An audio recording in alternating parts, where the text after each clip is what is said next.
All right. Welcome to the second day. We've actually done an intro already, but I didn't record it. So we're starting over. So I'm going to have Dr. Nee introduce himself. We're talking about community building. Dr. Nee, feel free to share a bit about yourself and Stemedia. Absolutely. What's up, grad school success family? Listen, I just want y'all to know this is probably one of the best uses of your time this time of year. Whether you're starting, whether you've been in grad school, or whether you've already got a little experience on your belt. I'm always excited to come. So thank you, Dr. Whitmore. Regards to my fellow panelists, Kaelyn. Nehemiah Mabry is my name. Dr. Nee is what I go by online. I have a PhD in civil engineering. So I graduated with a PhD in structural engineering, a subset of civil to be exact. And my research academically was in the area of structural health monitoring, particularly with carbon fiber composites. So I like to kind of put that in a nutshell by, if I were to hit somebody with my patented crossover, let's just say you just, for some reason, wanted to guard me on the basketball court, and I broke your ankles, right? You would know something was wrong because you would feel the pain. You would tell the doctor where it is. Well, structures, inanimate objects, bridges to be exact, in terms of my research, they don't always say ouch when something hits them or when there's a problem. So structural health monitoring is embedding sensors into them to make sure that we can monitor and maintain our structures, our infrastructure more effectively.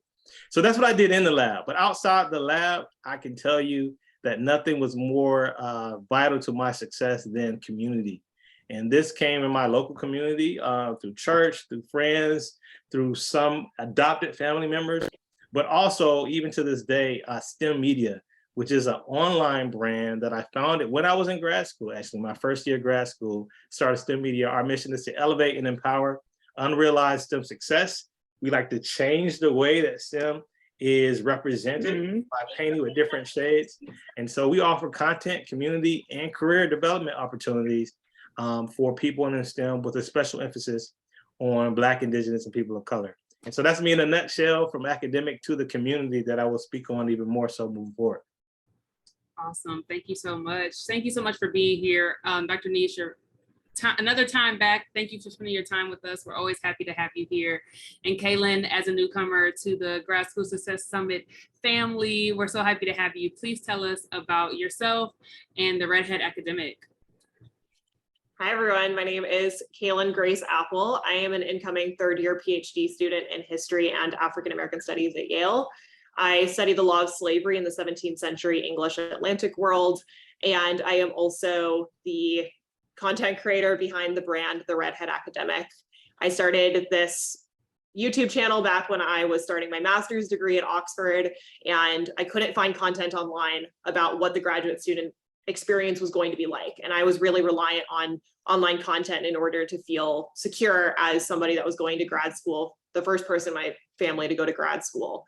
And so now that channel has grown to both Instagram, YouTube, TikTok, and I share informational content about graduate school as well as vlogs in order to share what life is like as a graduate student, as well as resources how to access higher education, as well as how to live a fulfilling life within higher education. And then I am also the founder and CEO of Accepted Consulting and Accepted Society. Accepted Consulting is an academic consultancy focused on community college transfer admissions, all the way through graduate admissions in the US, UK, Canada, and EU.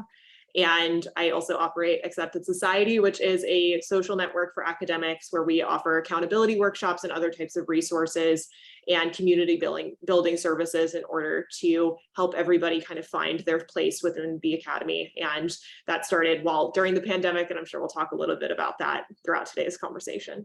No, absolutely. And I'm so excited to have you both. You all are clearly like fundamental pieces of community as it relates to the digital space. And we're going to talk about that, of course. We're going to talk about all the different types of community today. And I want to just start by asking you all to share your story about building community, right? Like, what was your mindset going into graduate school as it relates to community building? Were you thinking, like, there is no community and I'm going to just go through this by myself? Or were you immediately searching for that source of support?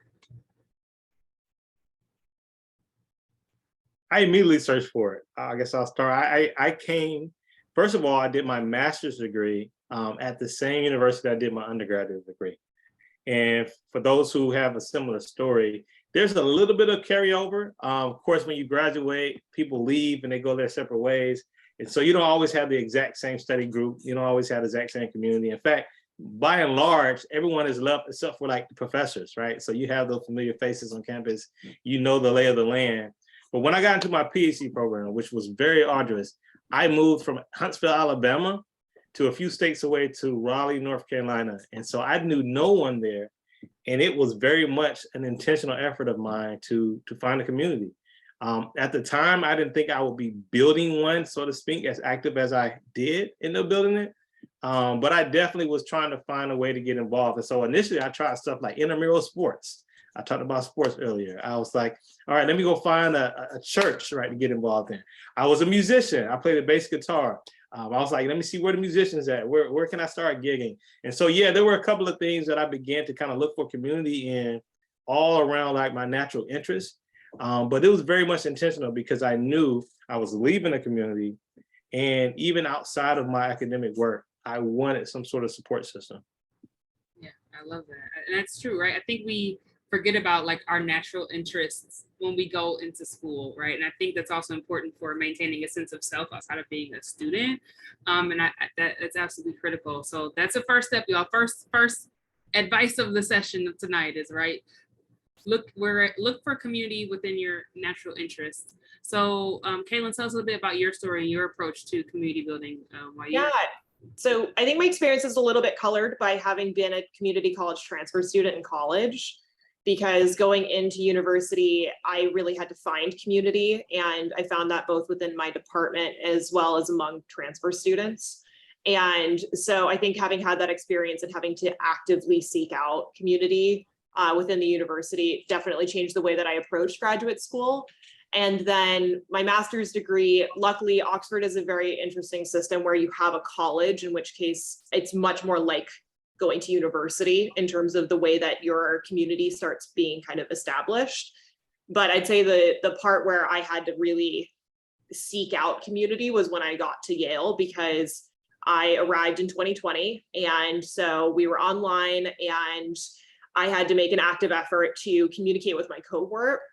But I also found that the things that I really relied on as a graduate student or as an undergraduate student had been co-working. And that was something that I really missed. I missed going to the library. I missed being able to leave my home environment in order to work amongst other people, even if I wasn't directly meeting with, for example, a friend.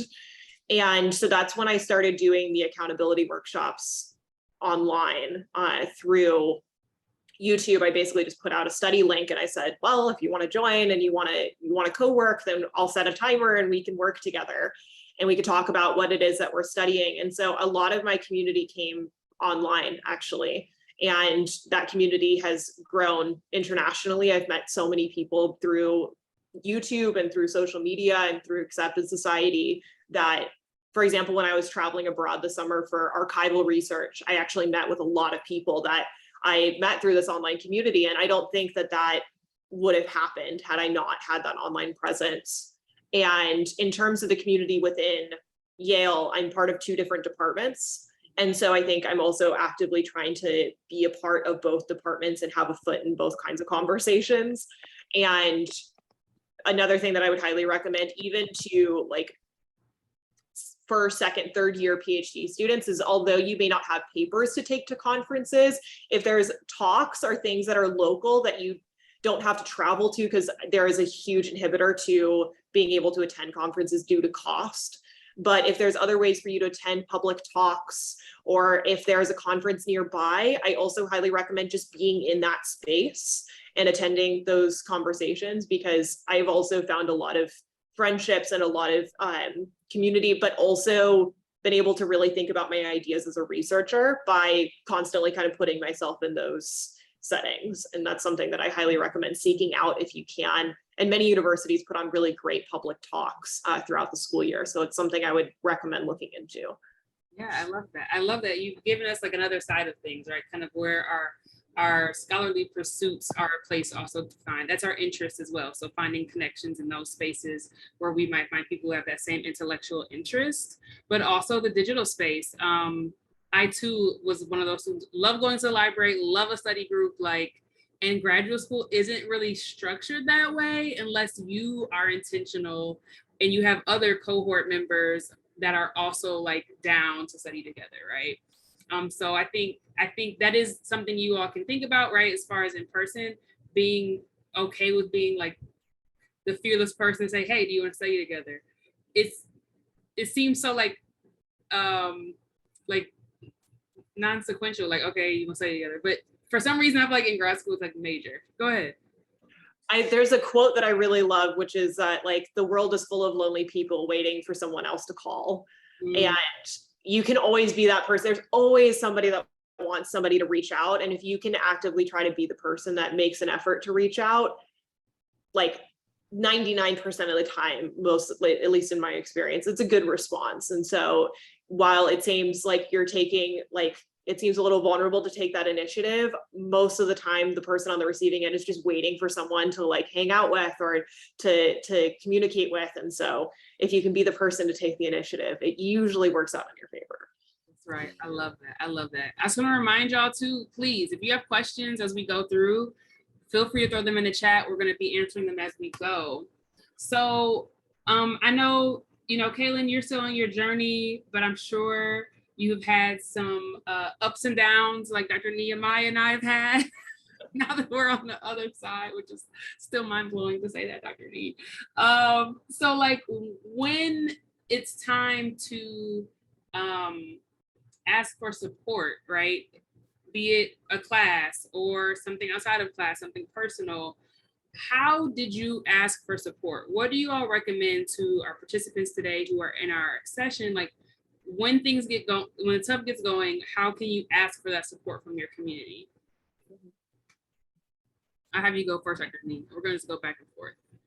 Yeah, no problem. So first of all, and this connects to what we just have been talking about, you have to get over that initial block of saying, man, if I put myself out there, I'm gonna look stupid. Like, oh man, I don't want to go and introduce myself to this person. What if they say no? And so first of all, when you talk about connecting in the study groups, that's one way. But then the other side is like, you can't be afraid to share when you need help, right? Because the truth of the matter is, there's so many people that have similar stories, that have advice that they're ready to give. If only they knew you were dealing with something similar. Like I remember, maybe y'all can relate to this, having to go through weeks of preparing samples for some experiments I had to do.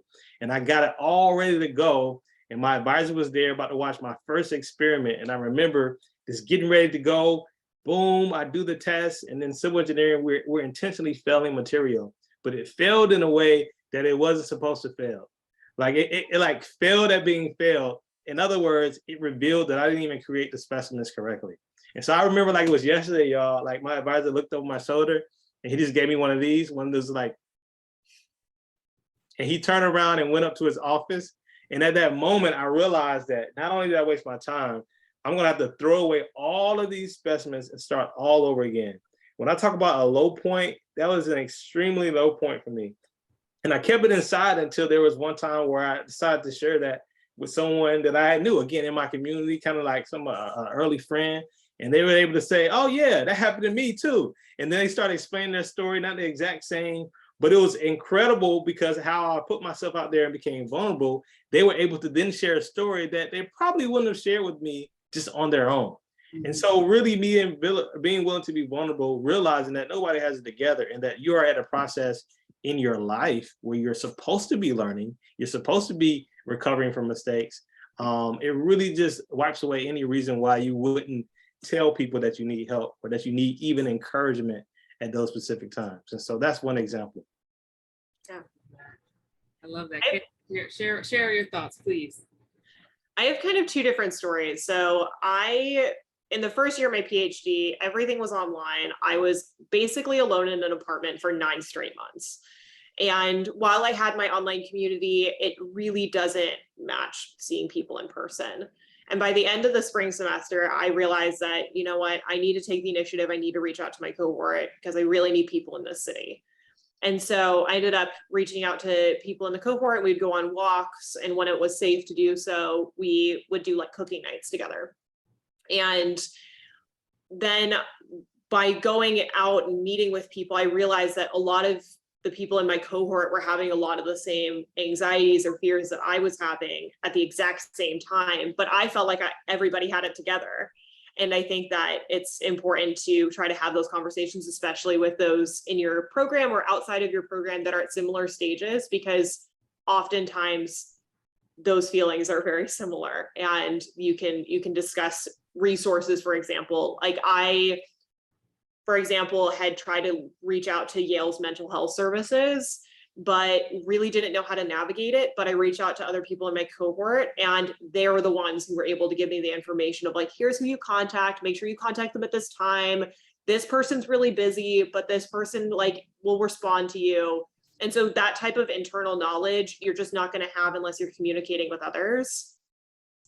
And then the second story was in this past year when I actually got to meet with other people and see how everybody's interacting in person. And I had a really difficult personal life circumstance like kind of pop up in popular news, and I was being bombarded by journalists and all of these things, and I didn't know how to navigate that while also doing my program. However, I talked to people in my program, but I also went directly to my advisor. And the relationship that you're going to have with your advisor is slightly different than any type of relationship that you're going to have with anybody else. However, being able to communicate with them and saying to them, like, these are the things that I am experiencing, here is how I need some support from you. I find that especially with the relationship that you have with your advisor, depending on what it is, they're also looking for cues from you on how it is that you need support. And if you can articulate, if you're capable of articulating in that moment what it is that you need from them, oftentimes, at least in my experience and the experience that I've spoken with others, they'd often do what they can in order to support that. And so another thing is to lean on your advisor, on your committee, on the people in your department who are actually designed to help support you, and speak to them and say what it is that what you might actually need in that moment. And so there's different kind of layers of communication within graduate school that you can suss out. Yeah. One thing that you really talked about is institutional knowledge, right? Community is a great place to get institutional knowledge. There are people who are ahead of you who maybe are like Dr. Nee, who did his undergrad and his master's the same program. So they just have a better understanding of the lay of the land. They have a knowledge about the culture of the department you're in. They might know about the advisor you're working with and ways to approach them. Again, who to call, who to email, and what time to do it. And that's why community building is so important as well for gaining that institutional knowledge. I think we sometimes kind of forget about that, or there's this assumption that everyone in the space knows everything, which just isn't the case, right? Like, honestly, who has time to know everything? Because we're freaking trying to learn the thing we're getting our PhD in, right? And becoming subject matter experts on that, not a subject matter expert at Yale or at NC State. We're trying to be subject matter experts for the degree. And so I think that piece of community is absolutely critical. Of course, being vulnerable and honest about what's going on with someone you trust is important too. I do have a controversial opinion. I do believe that for the most part, can we make friends in our cohort? Absolutely. But I consider them my professional colleagues until a friendship is developed, right? Of course, I made friends, but for me, the vulnerability was with people I felt were my friend versus maybe a professional colleague.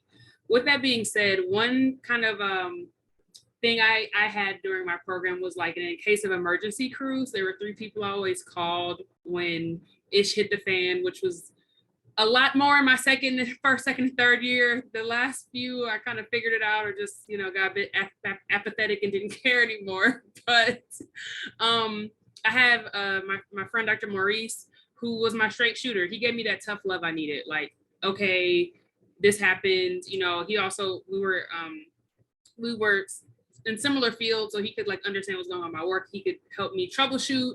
He could also just be like, you need to get over it and get this thing done. and like push me to go forward. I had my friend Liza, who was in my program, right? Someone who gave that institutional knowledge, who to email, who to talk to when I had a challenge, someone I could talk to brainstorm my approach, even when talking to my advisor. And the last person was my mama, because she's gonna cuddle me and give me, you know, a hug, even if we're not in the same place, but at least a metaphorical hug, and give me that, like, you know, hypeness that I need to keep pushing. And so having someone with that tough love, someone you trust in your department, and someone who just can love on you the way that family members or close friends can do, was what helped me through the rough times. And that was like a core part of my support system. And so I think we didn't really talk about it, why you all think it's important, but I think we touched on why this community is so important, for moments when you need to troubleshoot, for institutional knowledge, for support, for relatability, right? When things are happening, just to kind of give you all who are listening more reasons as to why this is important going into your next year, no matter where you're at in your program, like still thinking about ways in which you can build community in the different ways it looks like, the different ways that support can look, right? And I want to start talking about that, right? Like physical versus digital. With the pandemic, I think we all recognize how powerful digital community is and how it can bring us together, especially when we had no other option. I know all three of us have been folks who've built our own digital communities for a variety of reasons. So I want to know, like, what does your support system, or did it look like in grad school, physically and digitally? I know we touched on it, but I'd love to know if you all can like articulate that for us again. And then what were the pros and cons from your experience for both kind of types of support?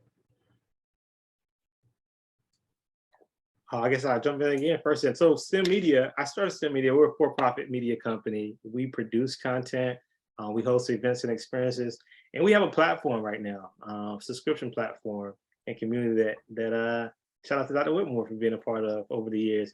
But I'll tell you this, when I first started the company, it was really trying to find other people like within my technical disciplines or adjacent technical disciplines that also had a little bit of let's just say sauce, right? Like who also had like maybe, all right, cool, they're dealing with the same stuff I'm trying to study, they're trying to understand it, but they also have sort of like a cultural resonance that I share as well. And so for me, I was just looking online for things that really hit different.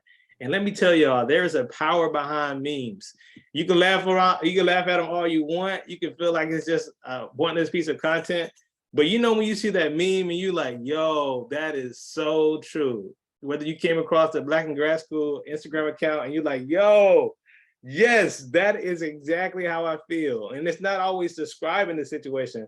But when you see other people like that, better yet, when you see people share it and you see comments under it, all of a sudden you feel seen. You're like, wait a minute, I'm not alone. Even though in your lab, you might be alone, or in your part of campus, you may be like, does anybody else like feel this, right? But when you go online and you see this meme that's blowing up, that's being shared on other people's stories, you're like, come on now, like, hey, I knew I wasn't going crazy over here, right? So for me, like, I'll just use memes for example. It gave me the opportunity to find people who may be in, you know, the other side of the United States, or perhaps at another university across town that were going through similar experiences as me. And I remember, just to date myself a little bit, I remember when like in high school, people used to kind of joke about meeting people online. Man, all of a sudden it is totally different these day and age. It's like you feel like you have best friends that you've never even like met in person. You've never like gave them a nice dap or a hug or anything, but because you've shared so many micro experiences, I'll put it that way. So many micro experiences with them, whether it be on this Black, or whether it be on this Grad School Success Summit, or whether it be you all just laughing at the same meme on social media. It's incredibly powerful, because I'll say this, sense of belonging has been shown in research as a primary reason why people don't stay with it, as a primary reason why people don't finish. Not being able to see themselves in the environment that they're trying to navigate through. And digitally speaking, I feel like Stemedia has created a way so that people can continue to see themselves, even if it wasn't in the physical environment. So I'll stop there and just kind of, again, laud the reason why we do Stemedia and the digital community and the value it brings. Yeah, and I mean, I just want to like plus one and emphasize what Dr. Renee said, because we've never met, and I feel like easily we met maybe in like the third year of my program, right, or second year of my program, and I'm like so grateful. Like I view him as one of my mentors in this space. And again, we've never met in person. There are other folks who I've never met in person that I've met through this experience. Kaelyn and I are meeting now. We're friends. You know, like it's this experience that we have through like these micro experiences that really can build community and does make you at least feel not so alone. At least when you look at your phone, which we're always on. Right. I'm pretty sure we gave each other a hug one day. I don't. It never happened, but it just felt like it. Oh, absolutely. At some point. Like. Yes, absolutely. Like, but that digital is so powerful. And so, Kaelyn, tell us about the Redhead Academic. I feel like someone's already said like how your content helped them get through last year or their first year of their program, and so it's clearly very powerful. And tell us also, because you do video content, about how that's helped you build the acceptance community and beyond, and meeting them in person, which is super cool. Yeah. Okay. So I'll start with the YouTube part, because I think what was really special about, I feel like I really grew up as a graduate student through YouTube, because while my interactions in my program are obviously fundamental to my experience, I can go back and I can relive those moments, and I can see where I was struggling, or moments where I was really excited about the project or whatever it may be. And it was a space where I felt very comfortable sharing those vulnerable moments and using it as a place to reflect, and also be able to show grad school the way I saw it, which in all fairness, I have a very like optimistic point of view in my life in general. And so I think that generally comes across in my content. However, I also shared the moments when I was really struggling, either with stuff in my personal life or stuff in my research or in my program. And I think having that space and then seeing others reacting to it and saying, I'm experiencing the same thing, or I went through a very similar thing. And some of it, yes, has some tangible advice to it, but just knowing that you're not alone in the experience. And also having built the YouTube channel, I just never thought that it was going to grow that significantly, because I was like, well, there's only so many people in graduate school, and who knows who's actually going to be using these platforms. But I mean, it's grown so significantly, and it's allowed me to also meet really incredible people in person.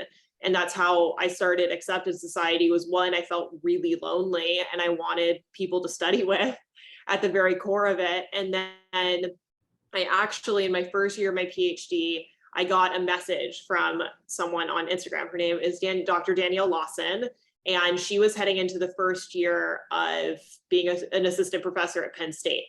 And she messaged me when I had first moved to New Haven, and I had expressed online that I was feeling really lonely and really isolated, especially given that we were online. And she had voiced that she was feeling very similarly, obviously at a very different stage in her academic career, but she had messaged me saying, would you ever like to just jump on Zoom and just meet? And so we ended up meeting on Zoom, and she's now one of my best friends. I talk to her every single day.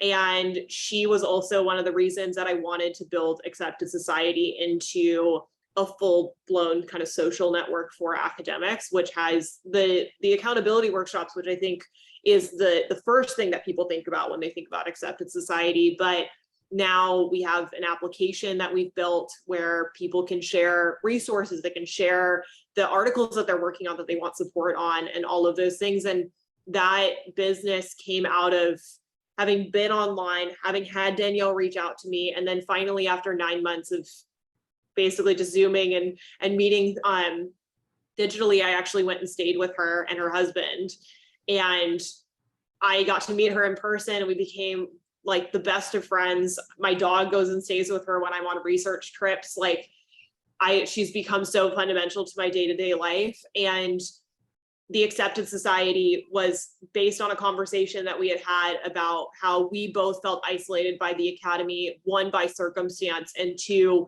because the academy tends to isolate individuals.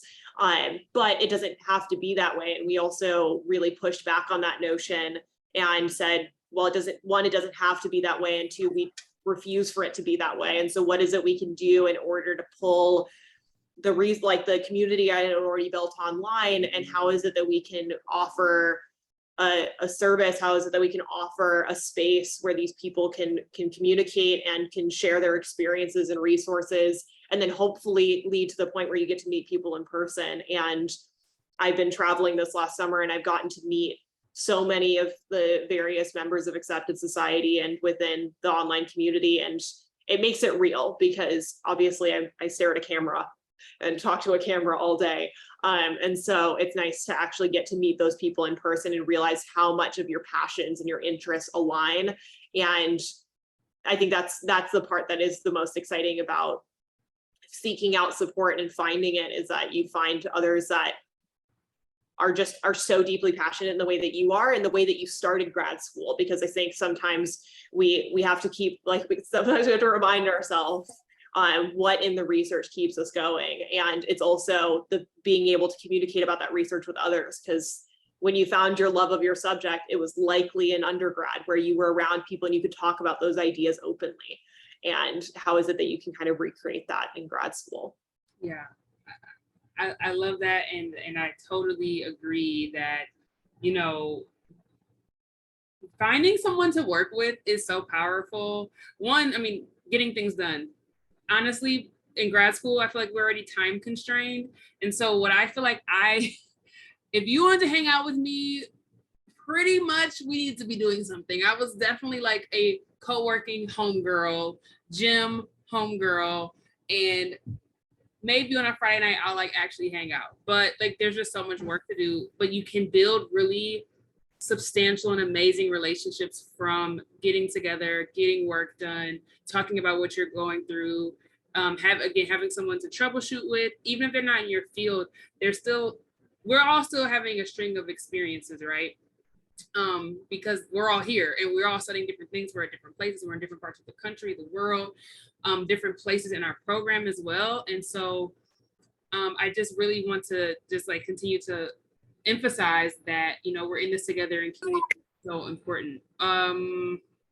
Okay, I'm gonna mute, and then I have a couple questions in here, and it's perfect timing. Please continue to put your questions in here. So one person asks, how do I address the lack of support from my department and advisor with those individuals professionally? So we're looking for a professional clap back here. No, I'm just kidding. But I'd love to get you all's thoughts if you have any advice for one of our participants. Go ahead, Kaelyn. Okay, I'll jump in. So I'll give a slight anecdote, and then I'll actually give some kind of tangible advice. So when I started my program, my advisor had voiced his concerns about my social media presence and my businesses, saying that grad school is a full-time commitment and he wasn't sure how I was going to manage it. And he basically, indirectly was saying, don't do this. And so I felt immediately that there was a lack of support in that relationship, and also perhaps in the department and also generally in my field. Early American history, colonial America, or the colonial Atlantic, tends to be a rather conservative kind of crowd in terms of the way that they view how research can be done and how the academy should function. And ultimately, I realized that I had to kind of stick to my guns, and I had to say, you know what, I am a really strong researcher. I am here to do the work. I'm really passionate about it.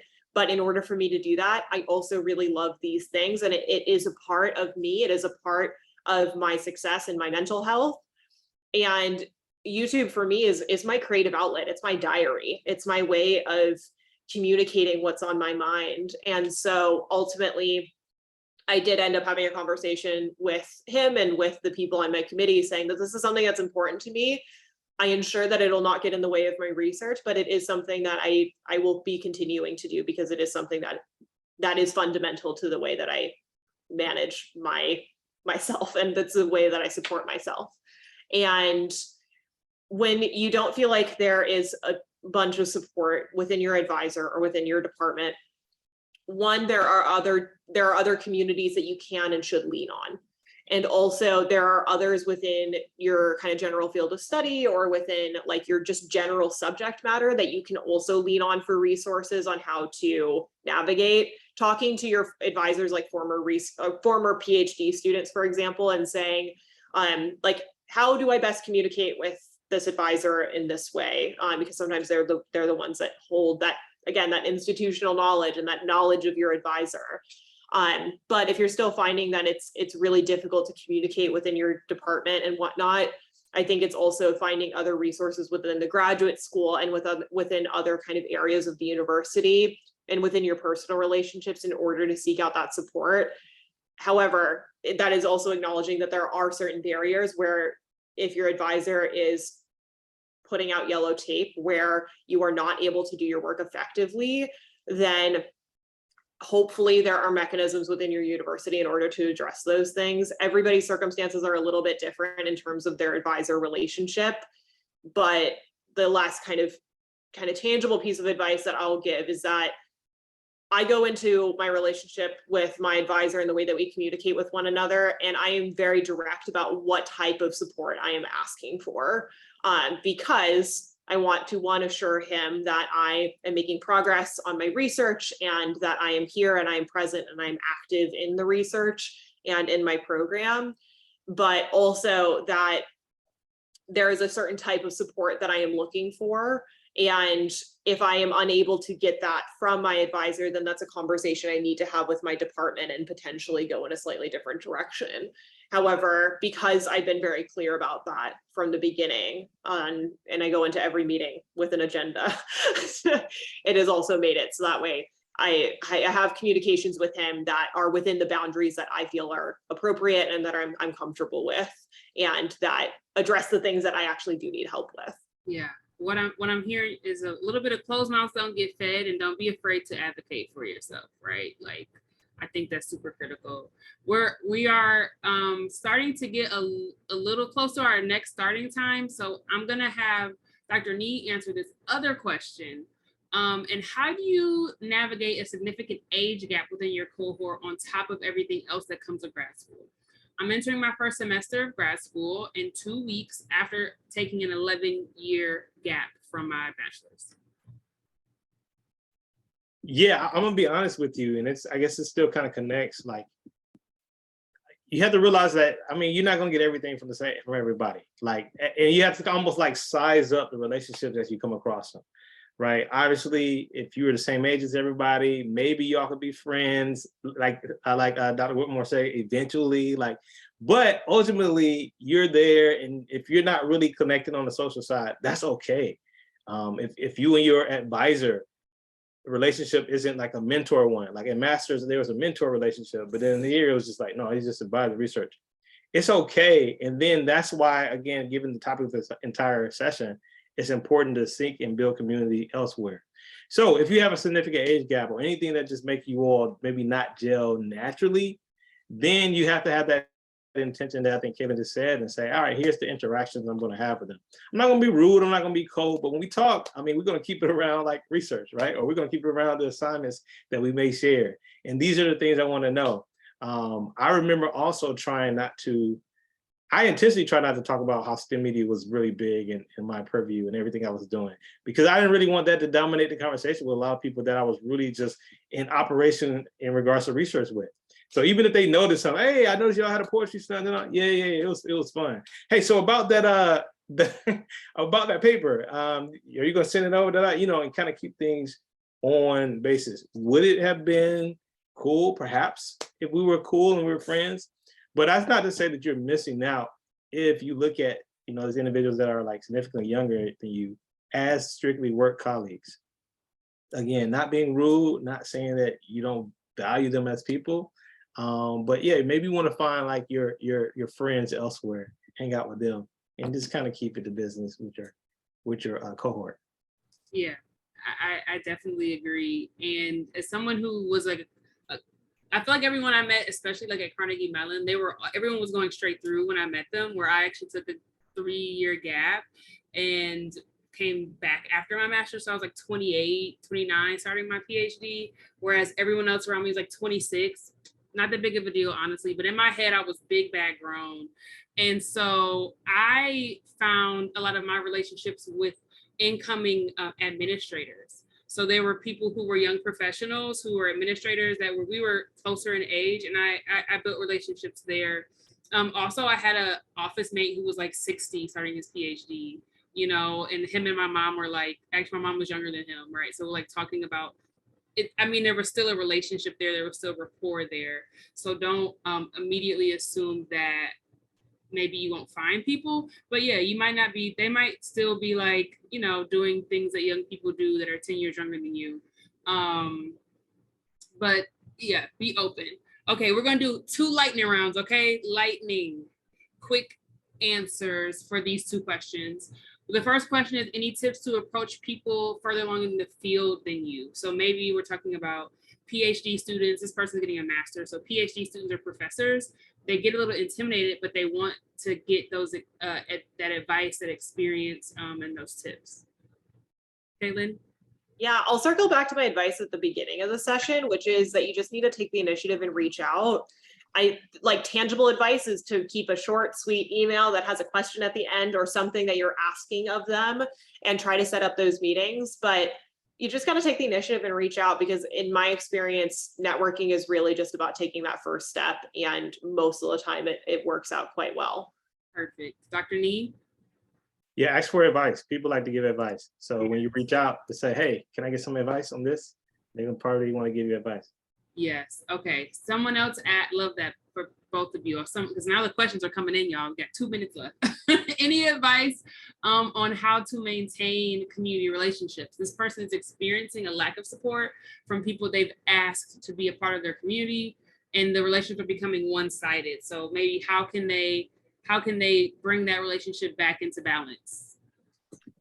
I think just like any relationship, it's not something that you can force. Like community is something that should hopefully be built naturally. So also seek out other types of relationships, like continue trying to network and whatnot. Also seek out like the online communities like Dr. Nee's community, as well as like, for example, Accepted Society, because there's so many different places with a variety of people that will want to be friends with you and work with you. Yeah. And first, I'll just say that I unfortunately did lose some tight relationships because people didn't understand what I was pursuing, particularly my PhD program. So I would say that be upfront about your goals, ask for their respect, and then respect their goals. And once you have that understanding, hey, you get it. Grind time is grind time, and then it'll pick up where you left off. Yeah. I'm currently reading Nadra Tawwab's No Boundaries, No Peace, something like that. I forget the name of it, but also, if you all were at Lee's session yesterday, she was talking about it too. And if someone doesn't see that, if you have to articulate what you need, and if they can't do it for whatever reason, you can't always take it personally, but if it's one-sided, like saying what you need, and then if you have to move on from there, then you do it. I know it sounds crass, but it is a reality of going through this experience. Last question. How did you all go about setting boundaries before jumping into graduate school? Boundaries are set over time. I think there are certain things that you're aware of going into graduate school that you do not want to compromise on, in which case then it's just about communicating with the people around you that those are your boundaries, but they're also allowed to change. Your priorities can change. And so just keep that in mind, that while you may have certain expectations going in, those can also evolve over time. Yeah, make it a non-negotiable. For me, every Saturday, I basically cut off from work, and then give yourself grace if over time you realize you haven't been as stern on your boundaries. You can reestablish it and get back on it, but make it non-negotiable. That's right. Dr. Nee, Kaelyn, thank you so much for sharing your expertise with us, sharing your stories, sharing your communities with us today. Y'all give them a clap or an emoji in the chat, a thank you, whatever. Thank you so much for, again, being a part of the Grad School Success Summit. My pleasure. Family, I'm just so grateful for you all just sharing a bit of yourselves with us today. I see the claps coming in, all the reactions. So thank you for having us. Appreciate you. Thank you. Okay, folks, I think I'm gonna have to move everyone into the waiting room, and then we'll get started in 10 more minutes. All right. See you all soon. Bye-bye. Oh.